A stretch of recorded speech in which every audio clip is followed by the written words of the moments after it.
Après un brillant parcours en phase de poule avec 2 victoires et un match nul, les Impies de Monaco étaient opposés aux Projects Waterboys en demi-finale de l'International Open du Dubai Rugby Sevens.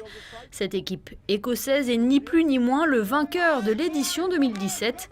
Avant cette rencontre, les joueurs de Nicolas Bonnet ont reçu un soutien de taille, celui de l'ancien international sud-africain Bryan Habana. Bonne chance pour cette match, je pense qu'il est très bien et peut-être à la finale tout à l'heure. Que la casse, que la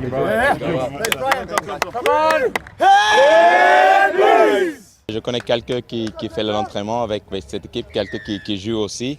En ce moment, Princesse Charline et Prince Hubert, il fait beaucoup de chance pour nous à Toulon pour les 5 dernières années. Comme ça, si je suis ici, c'est sympa, on vient pour ça. Les règles restent les mêmes pour cette demi-temps de 7 minutes. 14 minutes de course et d'efforts intenses où vitesse et puissance sont les maîtres mots. D'entrée de jeu, les Impies se mettent en difficulté en prenant 2 cartons en première période.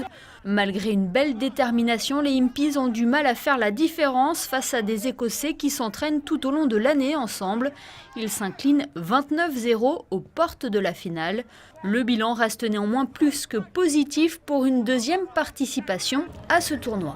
Bilan extrêmement positif au niveau de l'expérience. Après, sportivement, il est quand même bon, même si on aurait voulu jouer la finale cet après-midi. Mais voilà, on va encore profiter de la journée. Et puis, on a vécu quand même 4 jours exceptionnels dans des conditions extraordinaires. Si l'objectif était de ramener la coupe à la maison, l'événement aura permis aux jeunes joueurs de la Fédération monégasque de rugby d'acquérir de l'expérience aux côtés de rugbymen internationaux, à l'image de Pedro Leal, capitaine de l'équipe du Portugal, meilleur marqueur du championnat d'Europe 2008 de rugby à 7. Je pense qu'il faut faire des tournois comme ça, il faut jouer contre les meilleurs joueurs pour être au niveau. Donc je pense que c'est une très bonne expérience pour eux et j'espère être avec eux l'année prochaine encore. Tout ce qu'on vit au niveau rugby, c'est magnifique, au niveau aventure humaine aussi, parce qu'on a nos petits qui ont joué avec des internationaux, des joueurs qui ont été élus meilleurs joueurs mondiaux et ils ont beaucoup appris, je crois, de ce tournoi.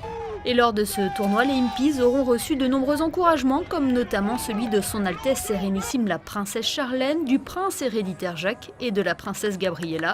La présence des Impies l'année prochaine au Dubai Rugby Sevens ne fait aucun doute, ils seront au rendez-vous, encore plus motivés que jamais.